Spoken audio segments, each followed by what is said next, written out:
वैसे तो मुझे खाने का शौक़ बचपन से था। ऐसे ही एक दिन मैं अपने पापा के साथ मैगी का पैकेट लेने ग्रोसरी स्टोर आई। मैगी का पैकेट तो ले लिया, देखा पापा तो दिख ही नहीं रहे। बाहर निकल के देखा तो पापा ऊपर से आवाज़ लगा रहे थे कि बेटा इधर आओ। तो मैं ऊपर गई तो देखा ये तो जिम है।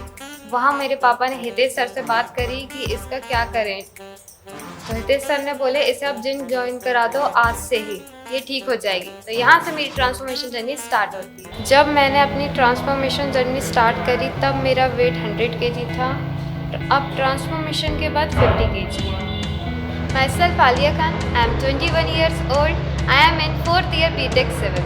वैसे तो मैं 7th 8th से ओवरवेट थी। फिर मैंने बीच में डाइट वर्कआउट तो किया मगर उसमें फेल रही। इस ट्रांसफॉर्मेशन जर्नी में बहुत लोगों ने मुझे बुली किया, जैसे कि इस लड़की से कौन शादी करेगा, ये तो बहुत ओवरवेटेड है, अब इसके फादर एंड मदर का क्या होगा, कौन संभालेगा, ये तो अपने आप को संभाल नहीं पा रही है। अरे इसको देखो, इसको कौन देखेगा, ऐसी लड़की को, इससे तो चलते भी नहीं बनता, इसकी तो सांस फूलती है, इसको तो आगे जाके ये डिसीज़ वो डिसीज़ हो सकती है। फिर मैंने अपनी ट्रांसफॉर्म अपनी बॉडी को किया तो मगर उसके बाद भी मेरे पीछे बहुत लोगों ने बोला कि इसने अपना वेट ऑपरेशन से कराया होगा कम, बट ऐसा कभी नहीं था। अंडर गाइडेंस में हितेश सर के थी, मुझे Mukund sir as a personal trainer appoint करे गए। शुरू के 3-4 महीने मेरा जिम प्रॉपर नॉर्मली चल रहा था, थोड़ी बहुत डाइट चल रही थी, जैसी डाइट बताई गई थी नॉर्मली चल रही थी। बट सडनली एक दिन मेरा एक्सीडेंट हो जाता है। एक्सीडेंट के पहले मेरा वेट 83 kg था। एक्सीडेंट होने के बाद डॉक्टर ने मुझे 3 months का बेड रेस्ट बोले। जैसे ही बेड रेस्ट मेरा कंप्लीट हुआ, लॉकडाउन लग गया। लॉकडाउन में मैं वर्कआउट घर पे करती रहती थी, डाइट भी थोड़ी बहुत, ताकि मेरी फिटनेस मेंटेन रहे। ऐसे मैं अपने जिम से 6 month दूर रही। लॉकडाउन के बाद मैंने जिम आना स्टार्ट की। इस बार मैं बहुत ज़्यादा मोटिवेटेड थी। इस मोटिवेशन के पीछे इन 3 लोगों का हाथ था, पापा, हितेश सर एंड आलिया भट्ट।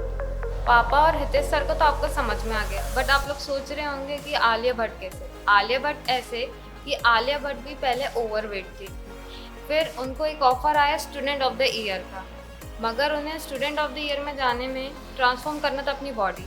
फिर उनके फादर ने उन्हें जिम में डाल दिया और यहाँ से उन्होंने अपनी ट्रांसफॉर्मेशन जर्नी स्टार्ट करी और उन्होंने स्टूडेंट ऑफ द ईयर में सक्सेस की। हितेश सर ने मुझे ऐसे मोटिवेट किए, मैंने इनका ड्यूरिंग लॉकडाउन में ट्रांसफॉर्मेशन जर्नी वाला वीडियो देखा, जो कि वो घर पे ही मेहनत कर रहे थे, रनिंग कर रहे थे। तो उसे देख के मैं और मोटिवेट हुई कि घर पे भी इंसान कर सकता है, ज़रूरी नहीं कि घर पे है तो कुछ वर्कआउट और डाइट नहीं हो सकती। लॉकडाउन के बाद मैं वीक हो गई थी। फिर हितेश सर ने बोले कि अपना protein intake, sleep and proper workout करो, उससे आपको बेनिफिट मिलेगा। सो मैंने वो कंटिन्यू किया। धीरे धीरे मैंने अपने आप में चेंजेस देखे कि जो वेट मुझसे नहीं उठता था पहले, अब वो उठने लगा था। तो जैसे जैसे वेट और अच्छा उठने लगा था, मेरे अंदर से खुशी आती गई। मैं धीरे धीरे अपने आप को चेंजेस देखती गई और वो मैं आगे करती रही। अब मैंने अपने अंदर धीरे धीरे ट्रांसफॉर्मेशन देखना स्टार्ट कर दिया था।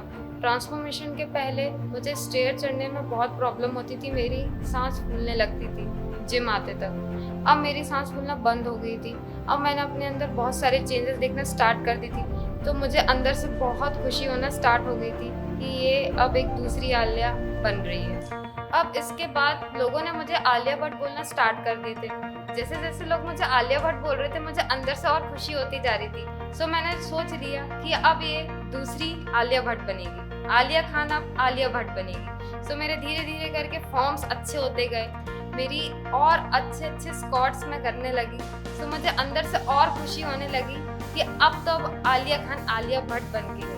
फिर मैंने सोचा क्यों मैं नहीं कर सकती आपको ट्रांसफॉर्म, अपनी बॉडी को एक प्रॉपर शेप में, एक प्रॉपर फिट में। फिर Hitesh sir 83 days transformation challenge लेके आए 2021। वहाँ लोग अपने आप को ट्रांसफॉर्म कर रहे थे एंड मैंने भी ठान लिया कि जितनी भी बची कुची कसर है मैं वो पूरी करूँगी इन 83 डेज। जैसे proper workout, proper meal, proper sleep के थ्रू मैं अपनी बॉडी को और ट्रांसफॉर्म करूँगी और अपने ड्रीम वेट तक पहुँचूँगी। और ऐसे करते करते मैं अपने ड्रीम वेट तक पहुँच गई। और इसका श्रेय जाता है पापा, Hitesh sir, Mukund sir and 83 days transformation challenge को। और आज मैं जो कुछ भी हूँ अपनी मेहनत की वजह से, अपनी लगन की वजह से हूँ। मेरे अंदर एक मोटिवेशन, डेडिकेशन, डिसिप्लिन एंड अब मेरे अंदर एक पीस जाग चुका। जब मेरे अंदर का बीज जाग चुका था तो मेरे अंदर एक क्रेजीनेस आ गई थी।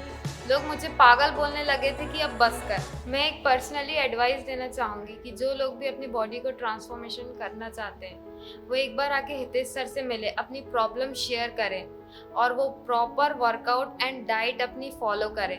भले ही उनकी बॉडी ट्रांसफॉर्म नहीं होगी मगर एक तरीके से वो ये डाइट चार्ट एंड वर्कआउट से फिट ज़रूर हो जाएंगे और इसे लेके वो आगे चल के अपनी बॉडी को ट्रांसफॉर्मेशन देख पाएंगे।